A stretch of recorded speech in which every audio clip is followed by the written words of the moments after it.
Jadi kalau mau memanfaatkan pilkada untuk pilpres besok tidak bisa lagi, mau memanfaatkan memanfaatkan pilpres untuk pilkada juga nggak pas, masih penuh resiko itu.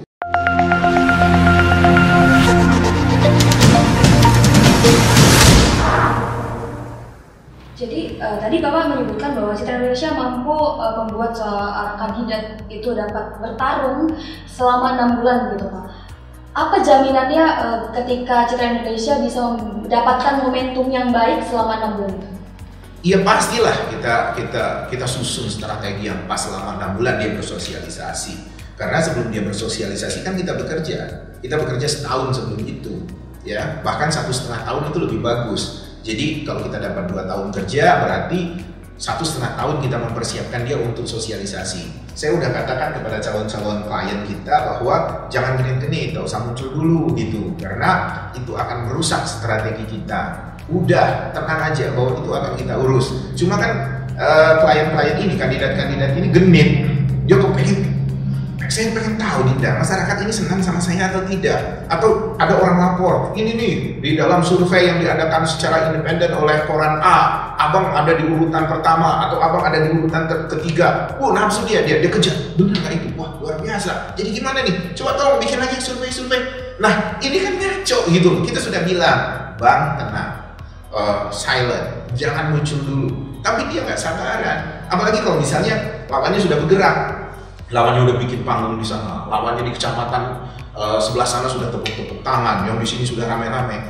Sementara saya bilang tenang aja bang, tak usah bergerak dulu, udah gelisah. Akhirnya diam-diam dia nyuruh saudaranya atau temannya, coba deh bikin deh, ini Citra Indonesia ini dulu saya nahan dulu, orang udah pada bergerak. Tapi kan bergeraknya ngawur apa enggak?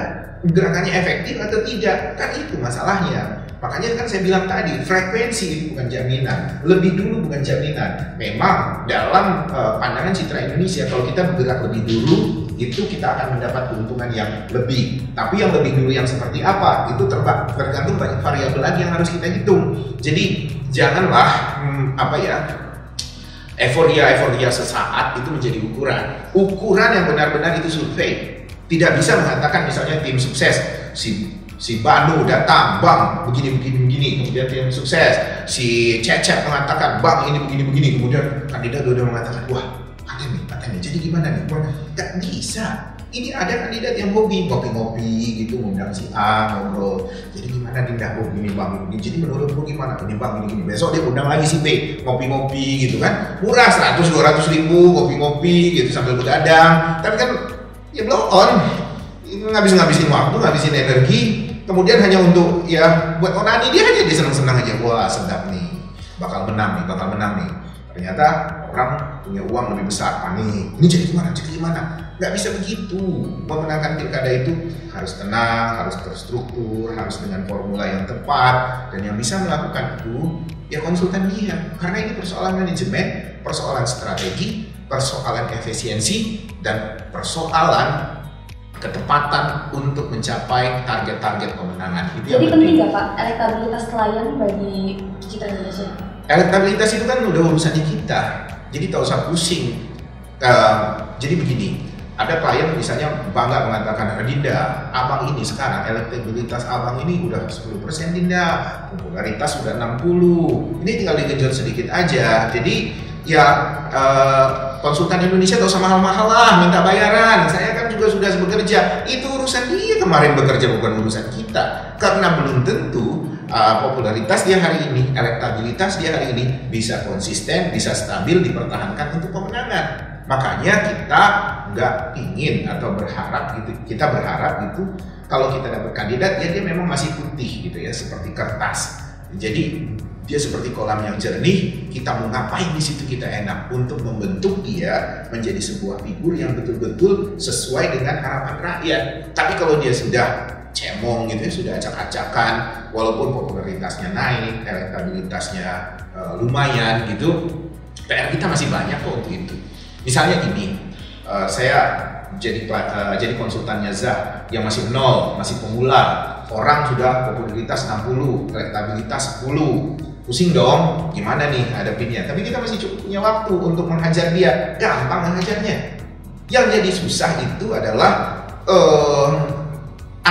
itu ternyata udah nggak bisa dikembangkan lagi karena kandidatnya sudah banyak ulah. Ulahnya apa? Ya salah satunya menunggangi pilpres. Itu belum tentu juga kok kami itu tetap jernih ketika kita megang klien seperti ini gitu. Jadi kandidat itu harus tetap kalem dan nurut gitu ya Pak ya dengan konsultan politiknya. Biarkan konsultan politik dan tim suksesnya begitu yang bekerja dahulu sebelum dia turun ke lapangan. Iya, itu penting. Dia harus percaya betul konsultannya. Walaupun memang tiap hari godaan itu ada dari saudara, dari kerabat, dari teman dekat, dari kawan lama, kemudian juga tim sukses yang pengen tampil, ingin segala macam.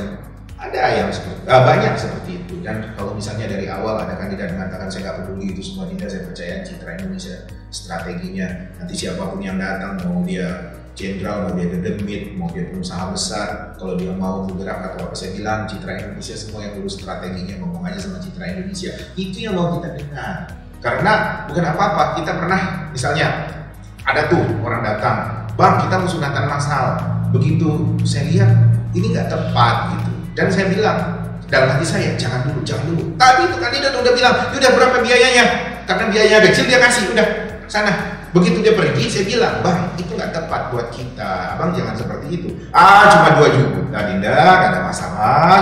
Itu kan anggap-anggap aja amal. Bukan itu, 2 juta itu menurutmu itu baik, tapi buat kita itu bisa ngacak-ngacak nanti akan memancing orang bergerak yang lain, nanti akan menjadikan komentar orang berbicara yang lain lagi, begitu akhirnya. Apa memungkinkan untuk memberikan warna di dalam kolam jernih selama 6 bulan itu untuk meningkatkan elektabilitas kandidat? Sangat bisa kalau kita dikasih waktu setahun sebelum itu untuk menyusun dan memetakan semua strategi. Gampang banget itu. Jadi bukan apa-apa.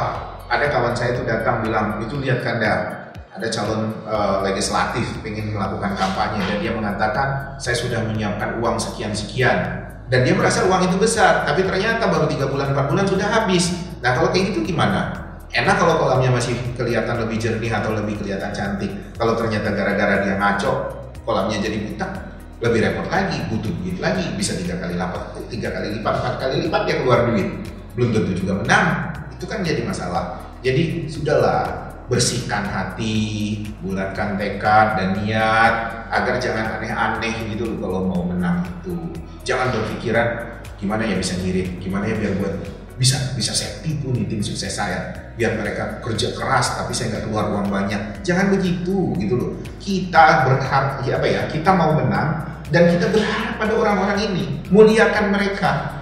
Ini kan hajatan yang juga belum tentu juga tiap hari mereka dapat gitu. Kalau harusnya kita anggap harusnya ini harinya saya bayar 1.000, tapi kok dia minta 2.000, mahal betul. Ya sudah, kalau itu kan investasi dia bertahun-tahun.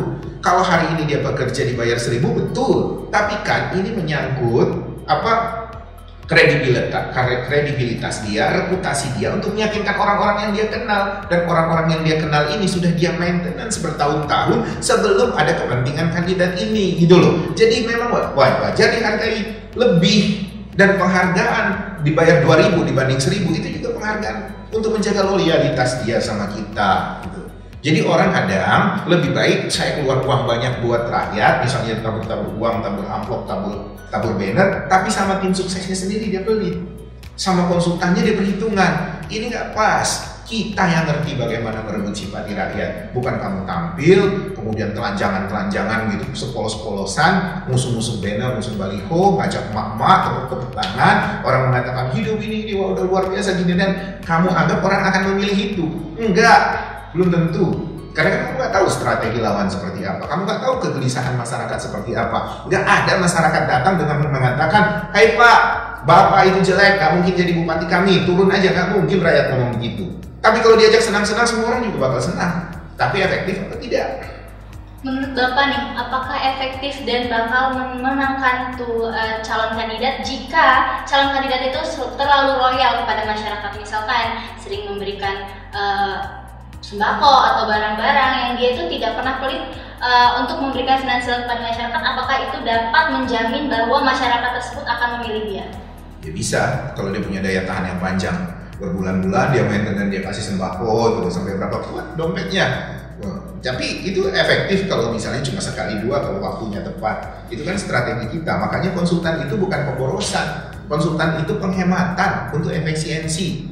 Jadi membayar konsultan lebih itu karena di situ ya konsultan akan melakukan langkah efisiensi di situ gitu loh. Ada yang kepengen udahlah daripada bayar konsultan saya beliin sembako aja buat rakyat. Ya terserah dia kalau dia merasa percaya bahwa dia bisa melakukan itu. Nanti ketika misalnya lawannya menyewa konsultan yang lebih konsultan yang keren yang punya strategi yang lebih tepat, apa nggak nyamuk, apa nggak kejengkang itu udah keluar uang berbulan-bulan untuk beli sembako ini itu kan jadi kacau itu. Dan balik lagi ke persoalan pilpres, bisa saja pilpres bagi-bagi sembako, tapi ternyata untuk pilkada rakyat udah kenyang, tapi dikasih sembako terus.